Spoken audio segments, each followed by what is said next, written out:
Hello and welcome back to Latitude Photography Podcast. I am your host, Brent Bergherm, and this is episode 51 for Sunday, September 15, 2019. Getting it out a little bit late on this Sunday, but that is my goal to get it out today. Maybe I should just say Monday. But anyway, I'm doing something a little different with this episode, and that is I am going to release this on YouTube as well. And that is certainly, to me, it's different. I've never done this before. So hopefully that works for you guys if you want to see it on YouTube instead. I do have the video camera going, and at this second, I'm looking at the video camera. But for the most part, I'll be looking here and there and whatever else. So when we're on YouTube, I'll try and keep things mostly on my screen, but we'll just see how it goes. Those of you that are listening in audio only, I'm going to try and make sure I don't forget that we don't have the screen that we're looking at. But this is an episode that is enhanced, and so that means that you would have the little JPEG showing up in your viewer, in your player, I should say.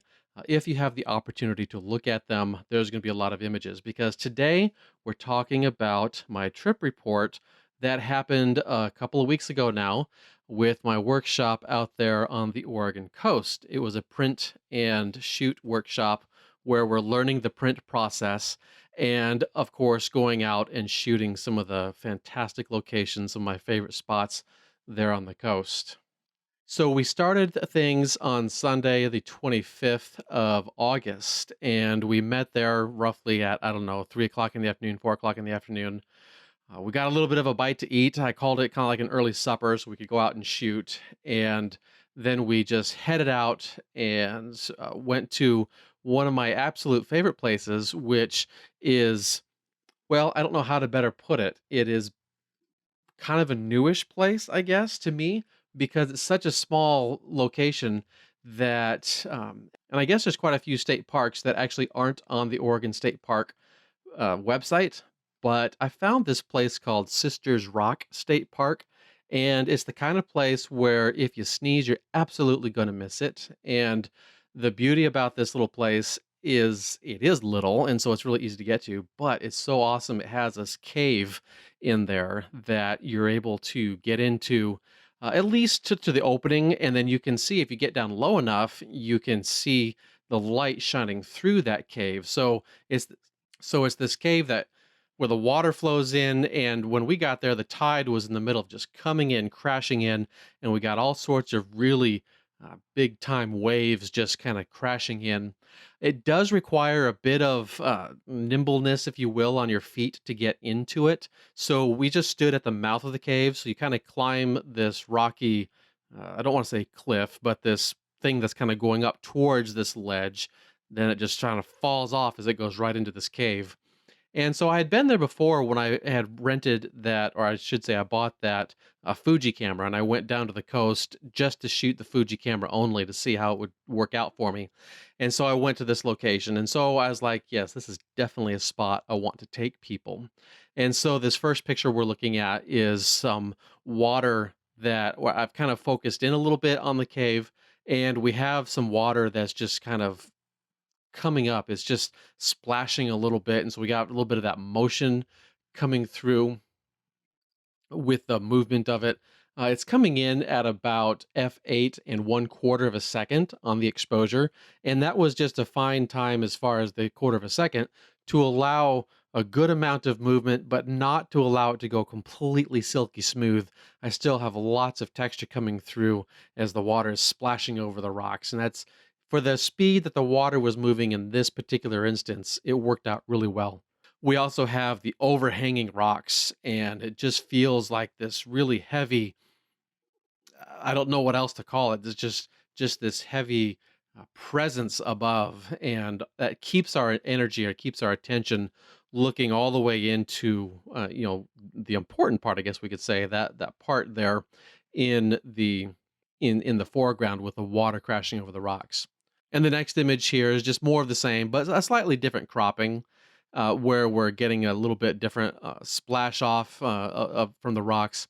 I slowed it down to zero point 0.6 seconds on this one so we can see that difference between a quarter of a second and zero point 0.6 seconds where the nature of the water changes, and so that causes it to get a little more silky smooth. At that point 0.6 seconds, we still have a bit of texture coming through. It's good to experiment though. When you're out at the ocean, experiment with what you got, experiment with what's going on, and see what you end up liking. Although sometimes I gotta say, you're not gonna like what you see, or you may not even know that you like what you see until you see it on a bigger screen. Because when you're viewing them on that smaller screen, it can still be pretty hard to judge exactly what the nature of the water is and how it's behaving because it's such a small screen. I did convert these to black and white. I liked that mostly because it was just surrounded by all these rocks and there wasn't much color to begin with. And so on this final image of this location, you can see there's a little bit in the upper right hand, excuse me, upper left hand corner of this image. There's a little bit of that reflection that tells us there's a light source somewhere back there. And what's happening here, of course, is that's the opening of the cave is allowing some light to come in. And so we can see, where the water basically is kind of coming from. Now, I didn't get all the way down to the water so I could see all the way through the cave. I figured as the tide was coming in and there was a lot of energy coming through, I just didn't want to risk it. And so I did stay up a little higher. I did get down into the cave itself, but I stayed up a little higher. And then the participants that I had with me, they did not feel comfortable climbing down into that cave, and that's fine. We were able to get some shots just from the mouth of that cave. It was really sweet to do that. This next image I threw in here. This is just a little bit of the sand dunes at Pistol River area. That's a little bit further south down along the coast. So if you drive another, what is it, half an hour, maybe it was 45 minutes at the most, we come to this Pistol River State Scenic Viewpoint. And technically, this is just north of that. And this is actually one place where I kind of messed up a little bit because as we were driving south, I was like, it's right along here somewhere. It's right along here somewhere.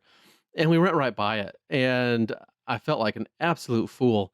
When we turned around and I'm coming north, I'm like, "Duh, that's it." I recognized it while I was traveling north, but I had missed it when we were going south. So anywho, the reason I put this one in here, not only, I mean, it's just a cool image, is this wonderful little texture coming through the wind-blown sand and a transition as it crests the edge of that dune. It's just really cool. I like it. But the thing about this is, those of you on the YouTube will be able to see me zooming in on this. But when I do zoom in on this, if you guys remember when I was shooting that Fuji camera, this was the type of shot that really, really just depressed me, basically. Some people were even suggesting that, it was so bad that maybe I had a bad copy of the camera or whatever, because even the JPEG out of camera just did not look like sand at all. This is with my Canon full frame. It's the 5D Mark IV, and as I zoom in on a one-to-one view, I have the wonderful little nuances of every little teeny pebble of sand and the little color coming through of each of those pieces of sand, and the nuances of the shadow and the nuances of everything. And so this is one of the reasons why I just that's what tripped me up when I had that Fuji that I was shooting, and I was just like, man, I know my camera would not do that to me. It would not give me something that looked, even with all the sharpening settings pulled down to zero, because that's the primary thing on the Fuji processing when you're in Lightroom. If you have even the slightest amount of standard sharpening being applied, it just starts looking like the worms are attacking you when you look at the details of the image. And with this image, it was just proof positive that says, yes, a bare sensor Lightroom does a much better processing job than it does when you're looking at, the X-Trans sensor, at least in a subject like this. Many other subjects, it did a fantastic job and it was beautiful. But a subject like this, it just basically fell apart. And so this was proof for me that I'm not ready to jump to the Fuji. However, I am going to try out that, what is it, the Luminar 4. When that's coming out here shortly, they're releasing a new version. I am gonna try that out with the Fuji pieces, the Fuji files that I have, and we'll see what happens there. And to see, I know on this one, this particular subject, this sand dune type subject, is probably still gonna fall apart because even the Fuji processing fell apart. But with the other subject I had challenges with, maybe there's something that can still come out, and maybe there's still something I can convince myself that it's worth it to try it out, to try it out again. All right, this next image, there in your player, because this is an enhanced version. So if it's safe for you, if you're not driving or anything like that, feel free to take a look at your player if it supports the images. And if not, of course, they're on the YouTube, so you could look at them there. I will also post these images in the Facebook group so that you'll be able to just look at them there as well and be able to see what I'm talking about if that were to make sense for you. This next image is a bit of a focus stack, and what I did here, a little bit of trickery going on in this image. It's also at the Pistol River area. And so we had a very clear couple of days. This was August, and I figured we would have some clear days. But I didn't count on so many clear days. Let's see, we started Sunday, and Monday was completely clear, and then Tuesday was completely clear, and I think it was by Tuesday evening we finally started to have a hint of a cloud. And out there at the coast, I mean, it's just almost all the time you've got something going on with the weather that gives you some kind of interest as far as clouds or anything like that. Maybe it's wind, maybe it's rain, maybe it's a combination of everything. But certainly, and I figured, it's August, it's going to be a little warmer, it's going to be a little less of a chance that this is going to happen. But even still, it happened that it was just a high pressure system moved in, and we had lots of clear skies. So on this particular shot, I set up the framing. I figured I did a little bit of experimenting at first, of course, and then I found this framing that I figured I liked. And I knew I would probably need to do it as a focus stack, even though it is f16 and I should have enough depth of field. That sand dune in the foreground comes kind of sort of close to me, and you can even see if you were to look at the high resolution in the YouTube, I'll show it to you. The foreground actually does get a little bit soft, and so even still, I didn't fully encapsulate the entire area in the full depth of field for this image. But I figured that wasn't, you know, bad to the point that ruined the image. I figured it probably actually helped the image because I always liked that idea of when I have something, especially if I were to print this, I would probably blur that area anyway if it were purely sharp because I don't want the eye to go down there and get lost in that lower left-hand corner because that's a visual trap for the eye. It's a little bit brighter. It has a lot of energy pointing that direction, and if we were to allow the eye to have something to focus on and to just, ooh, look at all those wonderful little grains of sand kind of a thing, then it's just going to hang out there and there's not going to be anything that draws it back. So by leaving those a little blurry, it actually works. And so the eye will either come down this one dune from above and it says, oh, nothing here to get interested in. And then it shoots off to the lower left or the lower right area, excuse me, and then it'll kind of go on up to the C stack, definitely heads back to the sun area, and it just kind of starts going around again. One thing that made this a little bit of a challenge, of course, is we're shooting directly into the sun. So I got a couple of different shots. I got a shot that was the brighter frame that was the foreground in focus. And when I did that, I simply took my thumb down in front of the image, I should say in front of the sun, and that blocked out the lens flare that was happening. And then I took another shot of the background in focus, and then I pulled that exposure way back, and I got the background in focus again with the exposure way back so the sun doesn't show us, just blaring out crazy. Then I took these into Photoshop and I blended them together. I still have a problem with this image in that, a technical problem in that what the lens I'm using is a 24 to 70 f4 by Canon, and I shot it at 47 millimeters. And so when I was getting that shot together, It's really hard to see sometimes in the viewfinder, but I definitely see it in Photoshop afterwards. That's that idea called focus breathing, where when you alter the point of focus, you do get a subtle change in that idea of basically the effective focal length of the lens. So the subject increases in size or decreases in size depending on which way you're going with the focusing. So I had a tiny amount of that happening, and so I just had to account for that when I blended these together. Now I blended them manually because Photoshop's automated stacking like that just doesn't do so hot. And I wanted to try it manually anyway because I knew it would be fairly simple because I have these major chunky elements, the background area and the foreground area. It's very easy to separate those out in my mind as far as these segments of how I'm working it in Photoshop.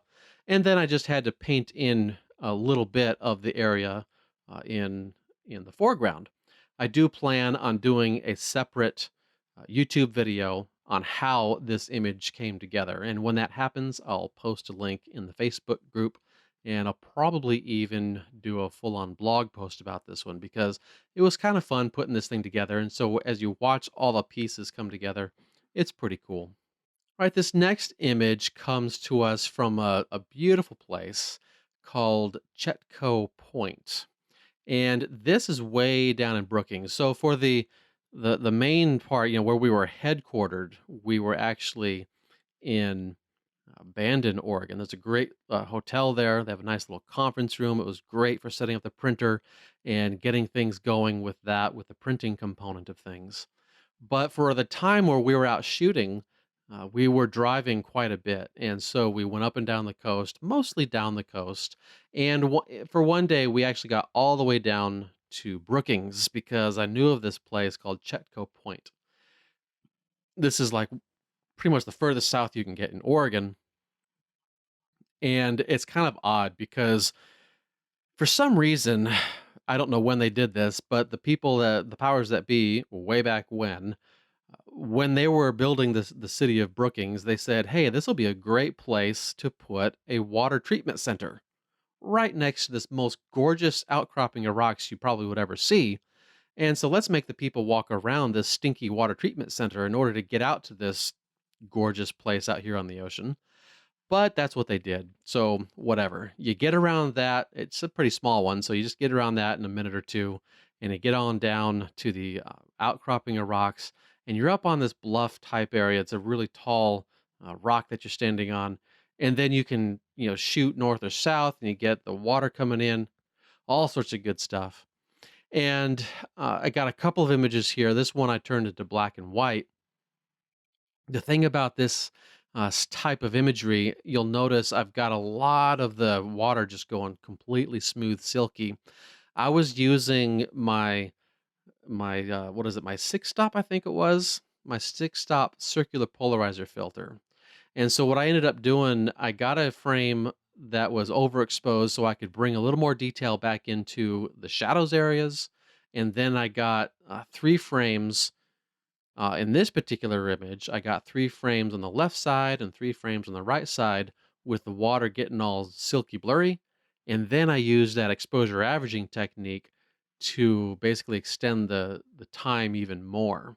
So we're looking at 4 seconds to begin with on each shot. And then when you go with even more time, so three exposures, it's like a 12-second exposure. The reason I wanted to do this was because it was just that pure, bright, harsh light. And I needed something to kind of break up the scene because we have these very jagged, rugged rocks. And the light is so strong that if I were to also get the water looking really jagged, that's just something that I don't know, for lack of a better description, it's just going to look weird, I guess. There's not enough contrast, I guess is what it comes down to. When I'm creating an image, I'm trying to find ways to create contrast, not only in the scene, but in the items of what's in the scene. And by the initial comment there, I'm thinking of the bright and darks, but I also like to think of those other points of contrast. In this case, it's texture. So I wanted something to smooth that water out. And the first time I ever used a 10-stop neutral density, I was doing a shot of a waterfall in Croatia, and it was just awful lighting, and I thought, well, let's see how it goes with the 10 stop. And it actually turned out pretty cool, making that water super silky. So what we're dealing with here is kind of sort of the same idea, but we're just on the ocean, a slightly different subject. The next shot is about the only one I have, at least that I'm going to show you, from the beautiful area called Secret Beach. This is actually just a tiny little detail of a waterfall that is just up the beach a little bit. As you're going down the trail, it's a little bit of a tough trail. And as you're going down the trail, you cross by this waterfall just before you get to the beach. And so there's this bridge that goes over the creek. And so I got down onto the rocks area, and what is it, about a 1.3-second exposure. And I was able to grab a little bit of the detail of that waterfall, a part of the waterfall, I should say, before it, went on out to the beach. When we got to the beach itself, it was more of that really bright, harsh light. And then it was quite the scramble. There's about a 20-foot scramble where you go down some rocks, and my workshop participants did not feel like they really needed to get down on the beach. So I stayed up there with them, and then one of them walked back a little early, and on the way back, I stopped here to grab this chute, also to dip my feet in the cold water. It was delightful, so I really liked that. On our way back north that day, this was a full day. On our way back north, we stopped at this place called Cape Sebastian, and this is actually a place I hadn't been to before. So we were looking at the map, and we're just like, it's sunset. It was our second sunset, so this was actually Monday, um, and I was like, let's just see what we got. Let's just go out there and see what happens with it. And so we got out on the trail, and it turned out to be a really awesome place and a relatively easy trail to navigate. It wasn't super steep or anything like that. You're up on this bluff still, like most of the coast you are. And we started to have a little bit of a haze coming through, so we got a little bit of color coming in.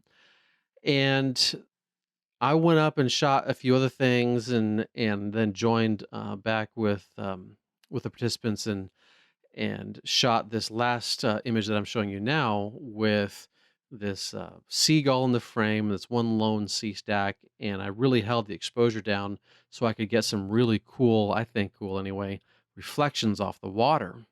And then the sky is a nice deep blue sky as well.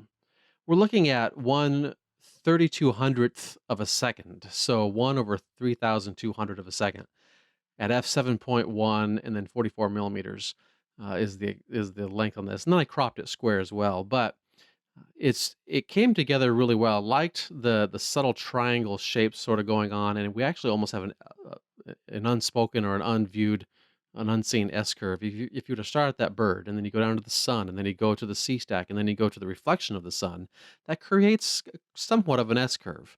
It's not super smooth; it's more pointy, but it creates a little bit of that subtle movement back and forth. And so I think it works pretty well with that. The next morning, we went north, and this was awesome. I really love the Coos Bay area, and we went to this place actually at Yoakum Point State Park, and they have a couple of trails. We got out there just south of what is the actual point itself, and you're actually able to look at the Cape Arago Lighthouse. And then this particular shot that I'm showing you is looking pretty much directly north. Maybe it's looking back a little bit northeast a little bit. And what we're dealing with here is sunrise. And so it was mostly clear, but we had some of that fog out over the water. And so I'm just getting some of the early morning color, and you can see the moon in the far upper right-hand corner as well, almost blocked by some trees. And then also this next shot is directly looking west right off the point. And it's such a fun place. There's something about the ocean for me, it's just like really rejuvenating. And it was the kind of thing I got out there. And I was there just 2 months previous. If you guys remember my previous talk about the Oregon coast, and when I was shooting that Fuji camera, I just stop, and I couldn't shoot for at least 3 or 4 minutes because it was just so filling my spirit, kind of a thing. It's early morning, the fresh, crisp air, out with some awesome people. I'm just enjoying this so much. And finally, I started shooting and got this particular shot. And then I looked. Uh, oh, this next shot is from Shore Acres, so I'll pause for a moment. And it was just a delightful shoot, and it was so wonderful to get out there and experience that wonderful sunrise, especially with with the group. It's always fun to take people to places like this. The next shot, a little bit further south, is Shore Acres State Park, and I did that same technique where I was with my six-stop polarizer, and I was darkening the water a little bit. And so I've got a little. This is after a little bit of a walk, and I've got a little bit of a layering going on here with these different items that are reaching out into the ocean. And the thing I really like best about this image is the bottom of the image where I have the water crashing up on this object, on this thing that is stretching out into the water. You know, I think in our mind's eye, we probably can say, by default, we expect that water not to be there. We just expect the rocks, solid rock, to be there. And then we have the next layer and the next layer kind of thing going on. But by adding that extra, almost a half a layer of that movement in the water, we're creating just a little something that turns us upside down, so to speak. And we're able to make something different of it. We're able to cause the eye to, I don't know, just add a little interest, I guess, a point of interest. And I'm always looking for ways to add a point of interest to my images as well. So I was able to do that, I believe, with this shot here. This next shot is from the same general area. I'm going to use the map function of Lightroom, and those of us on the YouTube can see exactly where it's happening. And so it looks like, where are we? Ah, see how that moves on up. So when you are at Shore Acres and you are walking around the perimeter trail, we walked quite a bit actually, and then on this particular shot that I'm looking at is actually this place where we're able to overlook a lighthouse. And so, um, if you were to look directly north, pretty much directly north, we're gonna get it's a little bit to the west or the east, excuse me. We're gonna be able to see the lighthouse there. And this particular shot is from a place called the Lighthouse Overlook. And so you could walk all the way there, but we actually drove there. And then I'm looking almost directly west. It's a little bit north, but mostly west. And what I'm looking at on this shot is this little outcrop of rocks. But the thing that really excited me about this image is that tree that's leaning out from the left-hand side. It's the last tree on this major piece of rock, and it's kind of reaching out, and then it has this other little limb that kind of comes back up the other way. And I just saw that, and I was like, I have to take an image of this. I wanted to zoom all the way in. I liked how the angle of that tree was mimicking the angle of the rock below it, and I wanted to zoom all the way in, but then I thought, this isn't needed. I want to showcase this in its entirety, and it's a whole scene area.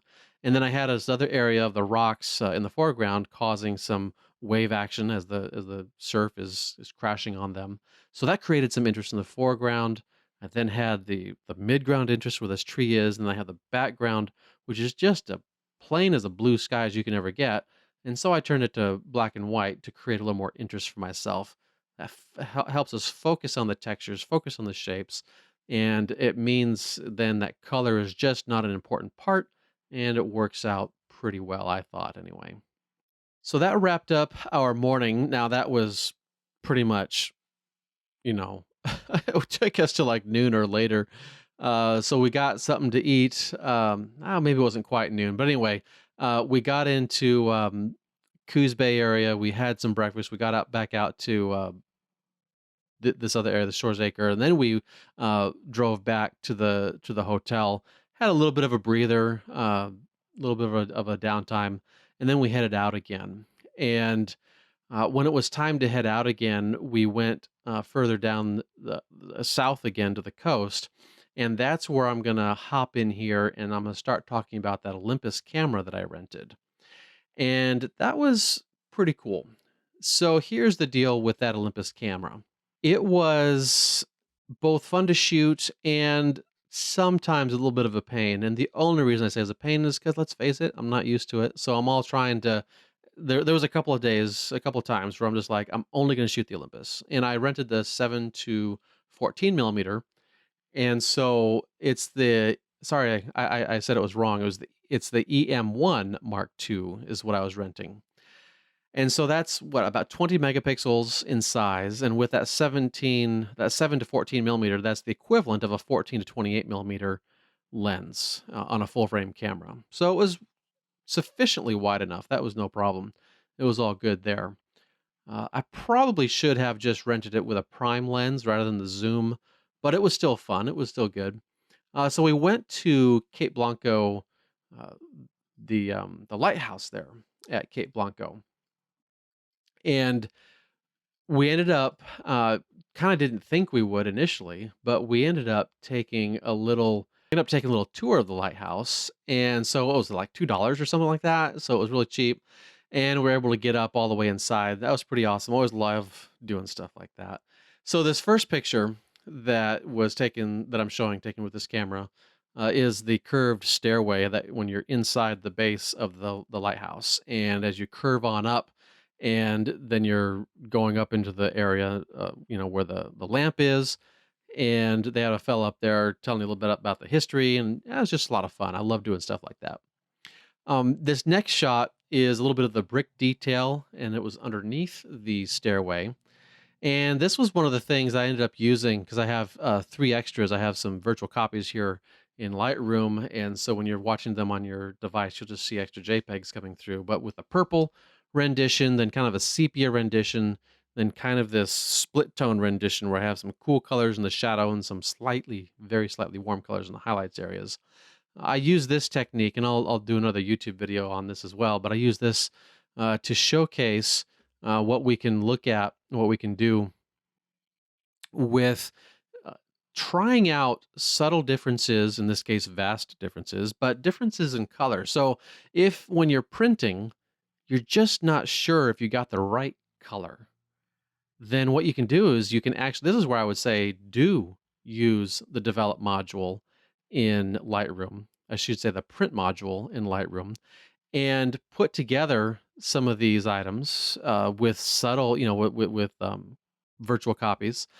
And then when you have those virtual copies and they all come out on the same item, with subtle changes in their color, then you can make a great assessment on what the color is that you like for that image.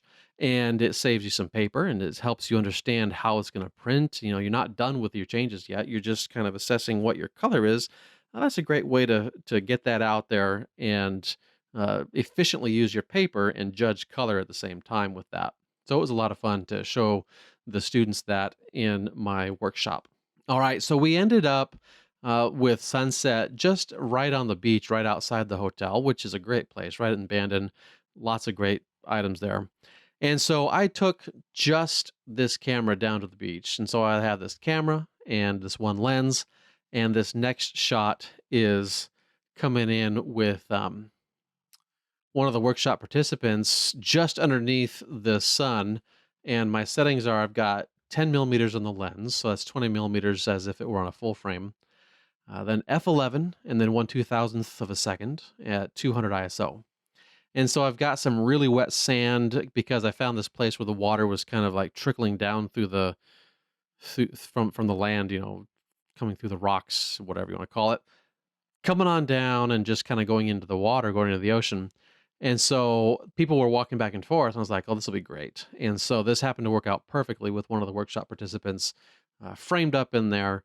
And I just really liked the dynamic detail that's going on here. That F11 gives me lots of good depth of field, but I was focusing on these foreground elements, these foreground pieces of sand that are reflecting very harshly in the light.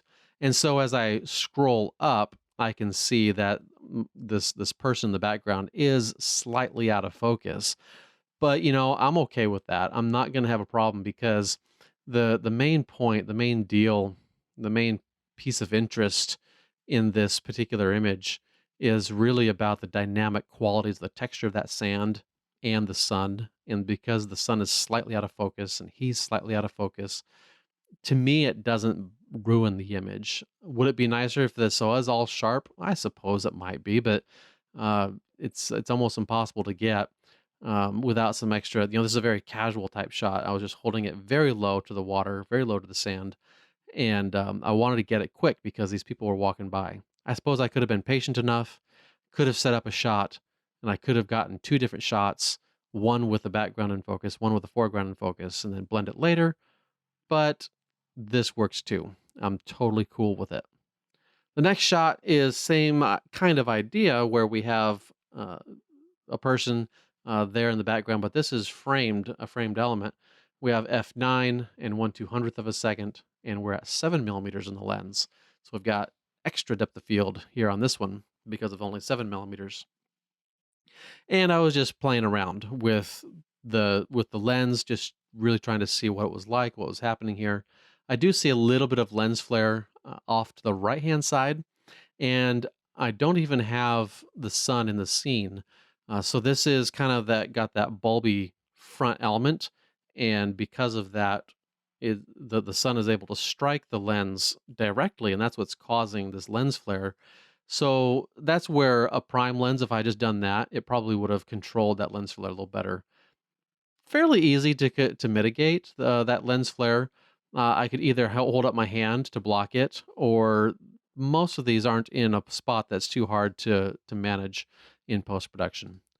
This next shot is just kind of a weird shot. It's just a bullwhip kelp that's floating in the surf. And I was on this shot, I was playing with the motor drive to see how fast this camera was and how could it go. And I did it with some waves. So I walked out as the tide is coming in. I walked out and got some waves as it's crashing against one of the sea stacks. And this turned out fun, but I can't say I really enjoy this image. I can't say I love this image. I'm just showing it because it was fun. And I was testing out again the speed of the motor drive on this camera.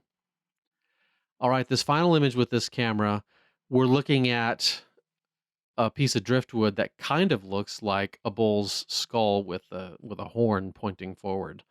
And so I really like this. And this was one of the pieces. I noticed one of the workshop participants was coming up to a subject, kind of pointing the camera down, shooting, two or three, maybe four images, then moving on. And so I sidled up and I was like, "Hey, let me offer you, if I may, offer you a challenge." And so they're like, "Well, what are you thinking of?" And I said, "Okay, here we have this subject." And so I was looking at this item here. I said, "Let's take 30 unique images of just this subject. What do you say?" And the reaction was like, "Well, all right, I'm here to learn. Let's see what happens." And so we both did it. I forget who went first. I think we were both shooting at the same time, really. I don't think I got 30, and I don't think they got 30 either. But the point was, we did more than just running and gunning and moving on. We tried to find something else about this subject that allowed it to speak to us in maybe a different way. Maybe it was something that allowed it to, we revealed something about ourselves or revealed something about it that we wouldn't have otherwise. And so it was a really fun exercise to just remember to do it from time to time so we can look at stuff like that and say, hey, we need to slow down and see and explore this subject and explore what's going on with this. So anyway, it went pretty well, I thought, and we both got some good shots because we took the chance to slow down and get a little more intent and a little more intimate with the subject itself. All right, so let's cover a few thoughts about the camera itself. Basically, do I like the camera? The short answer is yeah, sure, I do like the camera. There was nothing about the camera that caused me to say, I can't shoot this. There was some things that just get over, if you, as it were, like you'd have with any new camera. And so it wasn't anything that caused me any extra strife, any extra just this can't happen. Kind of like I had, unfortunately, with that Fuji, where some of the subjects that I was wanting to shoot, it just couldn't render very well, either with my preferred rendering engine, which is Lightroom Classic, or just even by itself with that sand, and it just didn't do so hot there.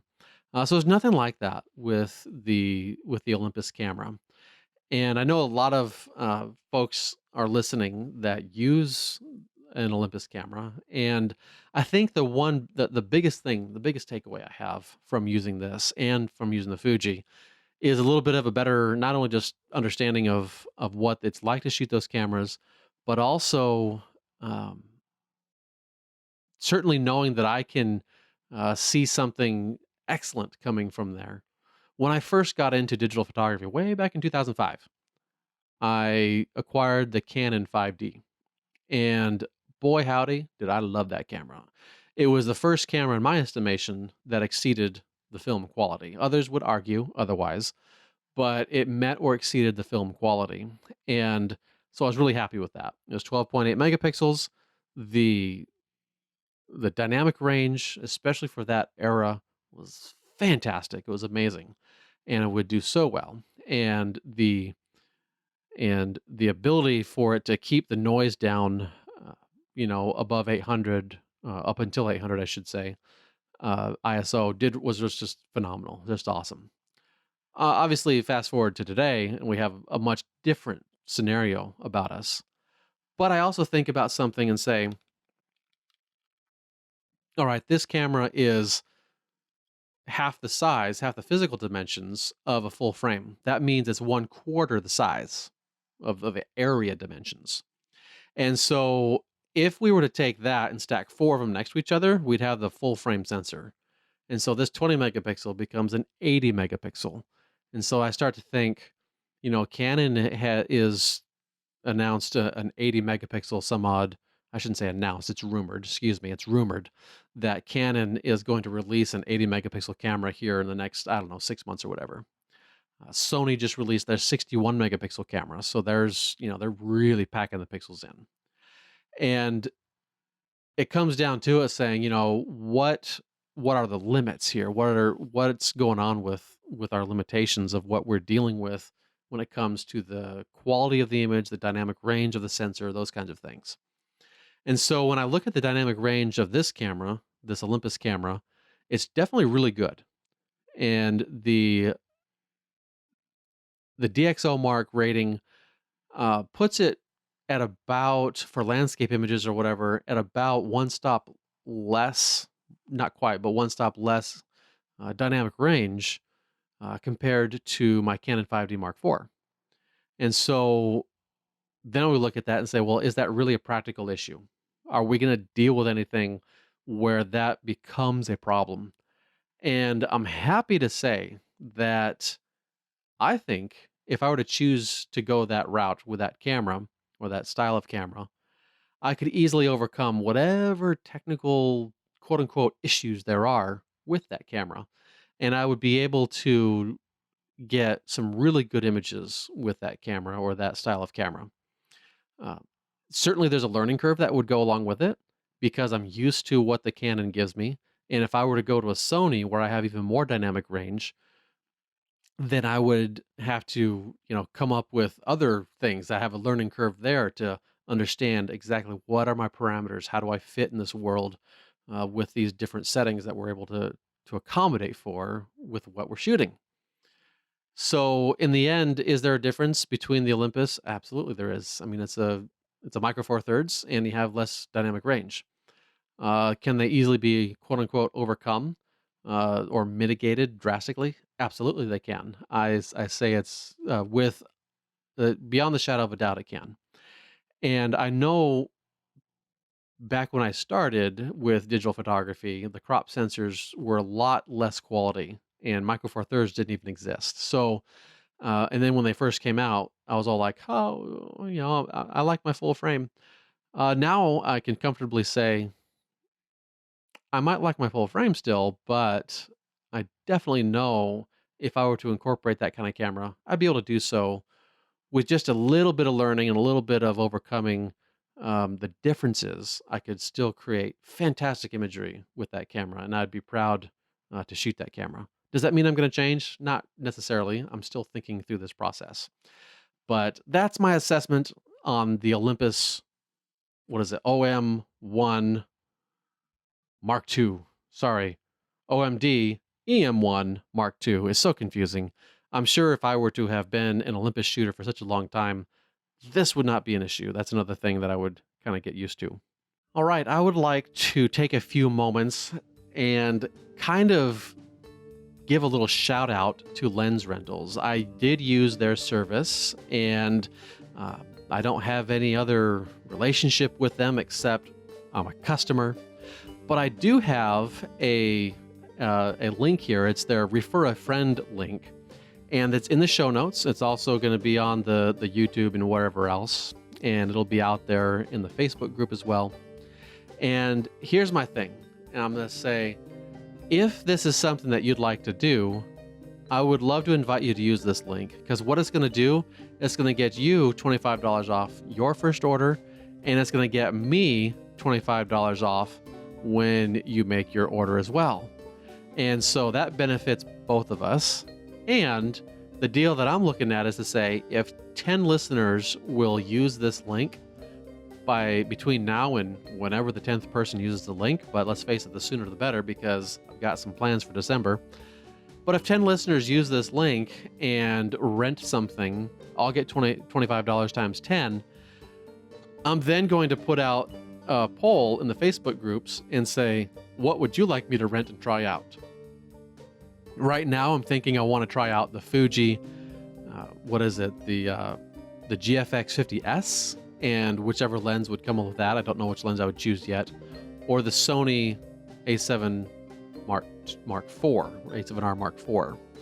There might be another one I would throw in there as well, but between those two cameras, those are the ones I'm thinking of the most. So if that's something that interests you, please consider using my link, and we'll both get a benefit, and then I'll be able to also provide more information for you with whatever it is that you want me to rent and give you some feedback on.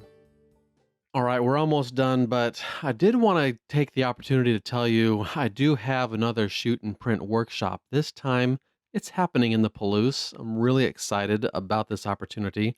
It's going to be a little bit differently run than what I did out there, I should say, on the Oregon coast. And that is, I'm limiting this one to 8 people. It is a shorter time frame. This is over the Memorial Day weekend in 2020. And this is geared towards folks who really want to just sink their teeth into this print process, nice and deep, nice and just going all at it. But we're also going to take a few opportunities to go out and shoot as well. So on Sunday, the 24th, we're going to get out for sunrise and shoot. We'll then be in the hotel conference room doing some printing starting around 10 o'clock. And then we'll plan to go out for sunset again, depending on weather, of course. And then we have the room all night. So if we wanted to do something at night, if we have the energy, that's fine. Otherwise, we'll get up early again. I mean, the sun rises super early this time of year. So we'll be getting up at like 4 o'clock, 4:15, get out to do some more sunrise shooting, and then back in on Monday to do some more printing. So if this interests you, and if you want to take a look at the idea of sinking your teeth really deep into this idea of getting the print process figured out, there's something more though. It's not just about the print process, it's about diving a little deeper into your photography and what we're dealing with. We're going to do what we can to shoot, obviously, some really good things here, like at Steptoe Butte and a few other great places that we could be able to get to. But if you want to be there even earlier and just shoot on your own, by all means, that would be fantastic too. And it's about in the post-processing that we're going to get to, we're going to be able to just be able to really think about your images and really put some good things together. On the Oregon coast, I had a workshop participant who told me at the end of the first day of all this stuff we were talking about, he was like so overloaded, but it was good information. He was like, what you taught me today was worth the entire thing, he said. And I was blown away. I was just really, well, honored to begin with that there was he found that much value in everything I was delivering, and that's great. That's what I want to do for you guys is deliver value. And so if you look at the website, I've got it there under the workshops tab, and so I've got a little section on the itinerary, what you'll learn, stuff you got to know. Um, the cost, the early bird special, if you will, it does expire a little ways from now. It expires on Black Friday. And so you have a little bit of time to think about it, but then the price goes up by $30. So it's only $350 for this 2-day workshop. It includes all of the items, all the paper, all the ink for printing. I will have 2 printers there. My friend Levi Sim actually just gave me a Pro 10. I'm gonna pay him back somehow, but he's no longer using it. He's like, dude, I know you got these workshops, and here you go. I've got a printer. So I was down there visiting the area this last weekend, and I picked up another printer. So we're gonna have 2 printers there, and limit of 8 people. It's gonna be a fantastic time. I hope you'll consider joining me and diving deeper to a deeper level in your photography. And printing is just one of those things that it reveals more in your photography than I think you realize it's going to reveal. And you see so much more, you learn so much more about yourself and what's important in your photography. At least that's the experience I've had. I have a suspicion you'll have at least a similar experience as well. So consider doing that, and I think it's going to be a lot of fun.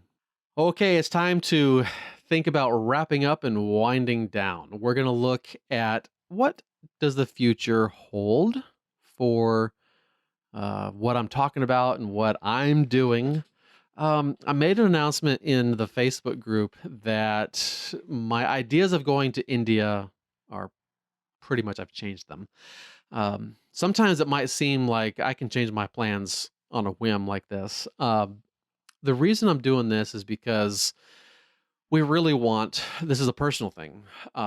We really want to move.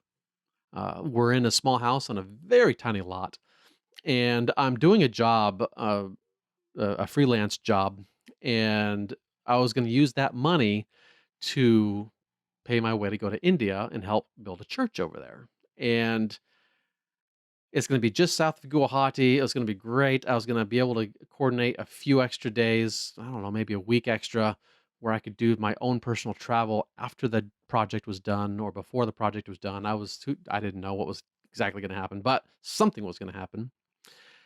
But in talking with my wife, I figured, well, you know, it's high time we finally put some emphasis on getting out of this place. So I've got some work to do on the house, and so I'm going to put my money, some of that money, into the house so we can move sooner. And then I'm going to take a smaller trip. And so that trip that I'm going to take in December is only going to last 5 to 6 days. And I'm either going to go to Alaska and go to Unalaska Island or Unalaska Island, or I'm going to go to Costa Rica. And the thing about that is, I've got a few people that have yet to get back to me. They want to come with me to Unalaska, and basically, whoever says yes first is going to win, quote unquote. Um, so that should be decided here fairly shortly. So hopefully by the next episode, definitely by the next episode, we should have that figured out. And so I'm either going to Unalaska, that's my number one. Dutch Harbor is the town there, or I'm going to go to Costa Rica and just go from beach town to beach town, basically. Find a waterfall or two and have some awesome time going to Costa Rica and testing out the new bag. I failed to tell you, um, Think Tank Photo sent me that bag right there behind me. It's the Urban Access 15. They sent that to me when I was out there on my workshop on the Oregon coast, and so I did a little video from out there, and so that's on YouTube as well. And it's a great bag. I think I found my ultimate favorite bag finally, and it's not the best bag still, but my goodness, it's a great bag. And so that's another thing. If you're looking for a bag, I can give you a link that'll get you a free gift that you wouldn't get anywhere else. If you buy direct from them and use my link, you'll get that gift. So let me know if that's something that you'd like. And so anyway, back on track. So I might go to Costa Rica, might go to Alaska. It's up in the air. I do have some interviews coming up too. I'm looking very excited to those. I've got someone that shoots an Olympus, that Olympus Visionary, I think is what they call them. They're group of top level people, whatever they call them, and then other manufacturers, whether it's software, gear. I've got a lot of other potentials for those types of interviews coming in. And so I'm looking for that. I also had a listener who's going to Photo Plus, and so we're going to do an episode on that and what all new is coming out, some reports from the floor, as it were, kind of so to speak. And so that's what's coming up in the future. And that is what we will end with. So thank you so much, everybody, for listening and watching on the YouTube, for those of you that did. And I will see you in, well, hopefully another week. It is the busiest time of the year for me. School starts in a week from tomorrow as I record this. And I've got so much to do to get ready for school. If I can squeeze out another episode next Sunday, that's what we're going to do. That's my goal. And hopefully that we can make that happen. And we'll just keep you posted in the Facebook groups. Reach out for anything. If you have a question, if you have show ideas, if you've got interview ideas, I definitely encourage you to reach out and talk to me about that. Email me, whatever. We'll just sign off now. And until next time, happy shooting.